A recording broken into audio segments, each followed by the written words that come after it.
पूर्णिमा व्रत कथा। द्वापर युग में एक समय की बात है कि यशोदा जी ने कृष्ण से कहा, हे कृष्ण, तुम सारे संसार के उत्पन्न करता, पोषण तथा उसके संहार करता हो। आज कोई ऐसा व्रत मुझसे कहो जिसके करने से मृत्युलोक में स्त्रियां को विधवा होने का भय न रहे, तथा यह व्रत सभी मनुष्यों की मनोकामना पूर्ण करने वाला हो। श्री कृष्ण कहने लगे, हे माता, तुमने अति सुंदर प्रश्न किया है। मैं तुमसे ऐसे ही व्रत को सविस्तार कहता हूँ। सौभाग्य की प्राप्ति के लिए स्त्रियों को द्वात्रिंशत् अर्थात 32 पूर्णिमाओं का व्रत करना चाहिए। इस व्रत को करने से स्त्रियों को सौभाग्य संपत्ति मिलती है।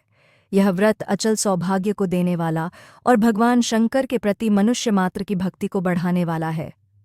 यशोदा जी कहने लगीं, हे कृष्ण, सर्वप्रथम इस व्रत को मृत्युलोक में किसने किया था? इसके विषय विस्तार पूर्वक मुझसे कहो। श्री कृष्ण जी कहने लगे कि इस भूमंडल पर एक अत्यंत प्रसिद्ध राजा चंद्रहास से पालित अनेक प्रकार के रत्नों से परिपूर्ण कातिका नाम की एक नगरी थी। वहां धनेश्वर नाम का एक ब्राह्मण था और इसकी स्त्री अति सुशील रूपवती थी। दोनों ही उस नगरी में बड़े प्रेम से साथ रहते थे। घर में धन धान्य आदि की कोई कमी नहीं थी। उनको एक बड़ा दुख था, उनके कोई संतान नहीं थी, जिस वजह से वह बहुत दुखी रहती थी। एक दिन एक बड़ा तपस्वी योगी उस नगरी में आया। वह योगी बाकी सभी घरों से भिक्षा मांगकर भोजन किया करता था, लेकिन उस ब्राह्मण के घर से भिक्षा नहीं मांगा करता था। योगी गंगा किनारे भिक्षा मांगकर प्रेमपूर्वक खा रहा था कि धनेश्वर ने योगी को यह सब करते देख लिया। सब कार्य किसी प्रकार से देख लिया। अपनी भिक्षा अनादर से दुखी होकर धनेश्वर योगी से बोले, और सभी घरों से भिक्षा लेते हैं परंतु मेरे घर की भिक्षा कभी भी नहीं लेते, इसका कारण क्या है? योगी कहने लगा कि आपके धर्म हमें इस बात की आज्ञा नहीं देता है, क्योंकि अभी आप गृहस्थ जीवन में एक सुख से वंचित हैं। आपके घर संतान होने पर मैं आपके घर से भी भिक्षा स्वीकार कर लूंगा। उन्होंने कहा कि जिसे संतान नहीं है उसके घर से भिक्षा लेने से मेरे भी पतित हो जाने का भय है। धनेश्वर यह सब बात सुनकर बहुत दुखी हुआ और हाथ जोड़कर योगी के पैरों पर गिर पड़ा तथा दुखी मन से कहने लगा कि आप मुझे संतान प्राप्ति के उपाय बताए। आप सर्वज्ञ हैं, मुझ पर अवश्य ही यह कृपा कीजिए। धन की मेरे घर में कोई कमी नहीं है, लेकिन मैं संतान न होने के कारण अत्यंत दुखी हूं। आप मेरे इस दुख का हरण कीजिए। यह सुनकर योगी कहने लगे, तुम चंडी की आराधना करो। घर पहुंचकर उन्होंने यह सारी बात अपनी पत्नी को बताई और खुद वन में चला गया। वन में पहुंचकर उसने चंडी की आराधना की और उपवास किया। चंडी ने 16 दिन उसको सपने में दर्शन दिए और कहा कि हे धनेश्वर, जा, तेरे पुत्र होगा, लेकिन उसकी आयु सिर्फ 16 वर्ष होगी। 16 वर्ष की आयु में ही उसकी मृत्यु हो जाएगी। अगर तुम दोनों, स्त्री और पुरुष, भाई देगा, उस पर चढ़कर एक फल तोड़कर अपने घर चले जाना। अपनी स्त्री का इस बारे में बताना। सुबह स्नान होने के बाद वह स्वच्छ होकर शंकर जी का ध्यान करके उस फल को खा ले, तब शंकर भगवान की कृपा से उसको गर्भ हो जाएगा। जब ब्राह्मण सुबह उठा तो उसे उस स्थान पर आम का पेड़ दिखाई दिया और वह उससे फल तोड़ने के चढ़ा, लेकिन वह पेड़ पर चढ़ नहीं पा रहा था। यह देखकर उसे बड़ी चिंता हुई। उसने भगवान गणेश की उपासना की और कहा, हे दयानिधे, अपने भक्तों के विघ्नों का नाश करके उनके मंगल कार्य को करने वाले, दुष्ट का नाश करने वाले, रिद्धि सिद्धि देने वाले, आप मुझे इतना बल दें कि मैं अपनी मनोकामना पूरी कर सकूं। इसके बाद वह पेड़ से फल तोड़कर अपनी पत्नी के पास पहुंचा। उसकी पत्नी ने अपने पति के कहे अनुसार इस फल को खा लिया और वह गर्भवती हो गई। देवी की कृपा से उसे बहुत सुंदर पुत्र पैदा हुआ। उसका नाम उन्होंने देवीदास रखा। माता पिता के हर्ष और शोक के साथ वह बालक बढ़ने लगा। भगवान की कृपा से बालक बहुत ही सुंदर था, सुशील और पढ़ाई लिखाई में भी बहुत ही निपुण था। दुर्गा मासी का व्रत रखा। जैसे ही 16वां वर्ष लगा, दोनों पति पत्नी बहुत दुखी हुए, कहीं उनके पुत्र की मृत्यु न हो जाए। उन्होंने सोचा कि अगर उनके सामने यह सब हुआ तो वह कैसा देख पाएंगे। तभी उन्होंने देवीदास के मामा को बुलाया और 1 वर्ष के लिए देवीदास को काशी में पढ़ने के लिए भेज दिया। 1 वर्ष के बाद उसे वापस लेकर आ जाना। देवीदास अपने माता के साथ एक घोड़े पर सवार होकर चल दिया। उसके मामा को भी यह बात पता नहीं था। दोनों पति पत्नी से 32 पूर्णमासी का व्रत पूरा किया। दूसरी तरफ मामा और भांजा दोनों रात गुजारने के लिए रास्ते में एक गांव में रुके। उस दिन उस गांव में ब्राह्मण की कन्या का विवाह होने वाला था।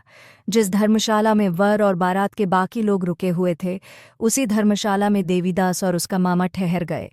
उधर कन्या को तेल आदि चढ़ने के बाद जब लग्न का समय आया तो वर की तबीयत खराब हो गई। वर के पिता ने अपने परिवार वालों से विचार विमर्श करके कहा कि यह देवीदास मेरे पुत्र जैसा ही है, मैं इसके साथ लगन करा दूं और बाद में बाकी सारे काम मेरे बेटे के साथ पूरे हो जाएंगे। ऐसे कहने के बाद वर के पिता देवीदास को मांगने के लिए उसके मामा के पास गए और उन्हें सारी बात बताई। मामा ने कहा कि कन्यादान में जो कुछ भी मिलेगा वो हमें दे दिया जाए। वर के पिता ने बात स्वीकार कर ली। इसके बाद देवीदास का विवाह कन्या के साथ संपन्न हो गया। इसके बाद वह अपनी पत्नी के साथ भोजन न कर सका और मन में विचार करने लगा कि न जाने यह किसकी पत्नी होगी। यह सोचकर उसकी आंखों में आंसू आ गए। तब वधू ने पूछा कि क्या बात है, आप उदास क्यों हैं? तब उसने सारी बातें पत्नी को बता दी। तब कन्या कहने लगी, यह ब्रह्म विवाद के विपरीत है। आप ही मेरे पति हैं, मैं आपकी की पत्नी रहूंगी, किसी अन्य की कभी नहीं। तब देवीदास ने कहा, ऐसा मत करिए क्योंकि मेरी आयु बहुत कम है, मेरे बाद आपका क्या होगा? लेकिन उसकी पत्नी नहीं मानी और बोली, स्वामी आप भोजन कीजिए। दोनों रात में सोने के लिए चले गए।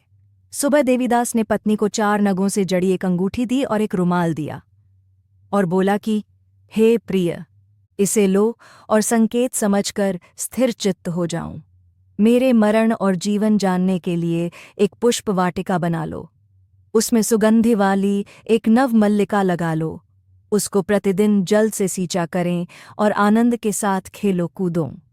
जिस समय और जिस दिन मेरा प्राणांत होगा उस दिन यह फूल सूख जाएंगे। जब यह फिर से हरे हो जाएं तो जान लेना मैं जीवित हूँ। यह समझाकर वह वहां से चला गया। इसके बाद जब वर और बाकी बाराती मंडप में आए तो कन्या ने उसे देखकर कहा कि ये मेरा पति नहीं है, मेरे पति वह है जिनके साथ रात में विवाह हुआ है, इसके साथ मेरा विवाह नहीं हुआ है। अगर ये वही है तो ये बताएं कि मैंने इसके क्या दिया है, साथ ही कन्यादान के समय को आभूषण मिले उन्हें दिखाएं। कन्या की ये सारी बातें सुनकर वह कहने लगा कि मैं ये सब नहीं जानता। इसके बाद सारी बारात भी अपमानित होकर लौट गई। भगवान कृष्ण बोले, हे माता, इस प्रकार देवीदास काशी चला गया। कुछ समय जब बीत गया तो एक सर्प उसको डसने के लिए वहां आया, लेकिन वह उसको काट नहीं पाया क्योंकि उसकी माता ने पहले ही 32 पूर्णिमा का व्रत कर लिए थे। इसके बाद खुद काल वहां पहुंचा। भगवान की कृपा से तभी वहां माता पार्वती और भगवान गणेश आ गए। देवीदास को मूर्छित दशा में देखकर माता पार्वती ने भगवान शिव से प्रार्थना की कि महाराज, इस बालक की माता ने पहले ही 33 पूर्णिमा के व्रत कर लिए हैं, आप इसको प्राण दे। भगवान शिव ने माता पार्वती के कहने पर उसे प्राणदान दे दिया। उधर उसकी पत्नी उसके काल की प्रतीक्षा कर रही थी। उसकी पत्नी ने जाकर देखा कि पुष्प और पत्र दोनों ही नहीं हैं, तो उसको बहुत आश्चर्य हुआ। और जब उसने देखा कि पुष्प वाटिका पत्नी के परिवार वाले उन्हें ढूंढने के लिए जा ही रहे थे कि उन्होंने देखा कि देवीदास और उसका मामा उधर ही आ रहे थे। उसको देखकर उनके ससुर बहुत प्रसन्न हुए और उसे अपने घर ले आए। वहां सारा वगर इकट्ठा हो गया और कन्या ने भी उसे पहचान लिया। देवीदास ने इसके बाद अपनी पत्नी और मामा को लेकर वहां से चल दिया। उसके ससुर ने भी उसे बहुत धन दहेज दिया। जब वह अपने घर की तरफ चल रहा था तो उसके माता पिता को लोगों ने खबर कर दी, तुम्हारा पुत्र देवीदास अपनी पत्नी और मामा के साथ आ रहा है। ऐसा समाचार सुनकर पहले तो उन्हें विश्वास नहीं हुआ, लेकिन जब देवीदास आया और उसने अपने माता पिता के पैर छुए तो देवीदास के माता पिता ने उनका माथा चूमा और दोनों को अपने सीने से लगा लिया। दोनों के आने की खुशी में धनेश्वर ने बहुत दान दक्षिणा ब्राह्मणों को दी। श्री कृष्ण जी कहने लगे कि इस तरह धनेश्वर को भाव से संतान प्राप्त हुई। जो स्त्रियां इस व्रत को करती हैं वह जन्म जन्मांतरों तक वैधव्य का दुख नहीं भोगती हैं और सदैव सौभाग्यवती रहती हैं। यह मेरा वचन है। यह व्रत संतान देने वाला और सभी मनोकामनाओं को पूरा करने वाला है।